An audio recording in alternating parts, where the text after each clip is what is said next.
Ang init. Ayan ang bungad sa bibig ko pagkagising. Hindi na ako nakatayo, pero parang tinustang tinapay na ako sa init. Welcome to the Philippines, where the sun isn't just shining, it's attacking. Dati ang summer ay tungkol sa halo-halo, bakasyon, beach trips, at sand sa pagitan ng daliri na paa mo. Ngayon, ang summer ay tungkol sa pag-iwas ng heat stroke, pagtakip ng punda sa electric fan para hindi ka na direktang mainit, pag-compute mo ng Meralco bill gamit ng calculator ng ex mo, at kung paano mabuhay kahit wala kang aircon. Love, or yelo sa ref. Paglabas mo ng bahay, boom, suntok mula sa langit yung pawis mo. Hindi pa nagsisimula yung araw, pero parang kakasali mo lang sa Marlo Marathon. Pero ang likod ng tuhod mo, basang-basa. Parang may sariling water dispenser. Bakit yun pa?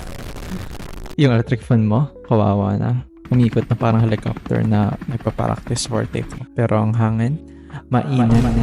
Mas mainit pa rin. Ice cream, halo-halo, ice tubig, G's to life. Kahit mag-pacer ka sa harap ng freezer, wala pa rin panama sa init ng araw. At kapag sinubukan mong lumbas para magpalamig, aba, ice cream to the rescue.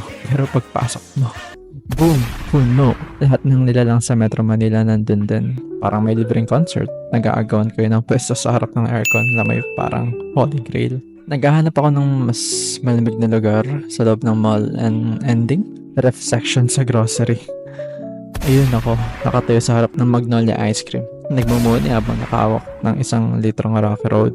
Hindi ko na alam kung bibili ko or nilakapin ko para na mag-cool down. Naubusan ako ng brief, kakapalit, kakaligo. Para akong inihaw na hotdog sa gitna ng EDSA. Parang tinititigan ng araw na parang may utang ako hindi pa nababayaran. Tapos di ka pa makasakay, pawis ka na, stress ka pa. At ang init. Parang heartbreak pero physical. Papasok pa lang ako sa trabaho, may mandrigma na ako. Take note, naligo na ako. Naligo. At ngayon, parang wala lang. Kinalimutan na agad ako ng sabon. Kaya ang friendly advice ko, huwag maligo. De, joke na. Please, maligo pa rin tayo. Hygiene is life. Pero seryoso, magdala ka ng pamipay, mini electric fan, battery operated fan, or kung matalino ka, solar powered fan. Ayan, may silbi na rin pala ang araw at least. Ang masaklap, tumaas na ang init, tumaas pa ang Meralco bill. Yung aircon mo, hindi na aircon. Para na siyang dragon. Ibis na lamig, apoy ang binubuga. At kahit ilang ice tubig, ice coffee, ice tea, or ice cream na tinapat mo sa leg mo, babalik ka at babalik pa rin ang isang tanong. Bakit ganito kainit?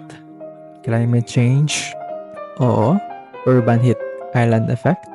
Oo. Pero minsan naisip ko baka galit lang talaga si araw sa atin. Baka may pinagdadaanan siya. Baka siya rin mainit ang ulo. O baka isa lang siyang frustrated chef na gusto tayong iluto. So, ano natutunan natin ngayong summer? Una, ligo is life. Kahit alam mong babalik ang pawis after 2 minutes. Pangalawa, paypay is power. At kung may electric fan ka, mas mahal ka ni Lord. Pangatlo, kung may aircon ka sa bahay, ikaw na, magpasalamat ka. Sa'yo na yan. Ipagdasal mo na lang kaming wala. Pang-apat, time to manifest snow or winter.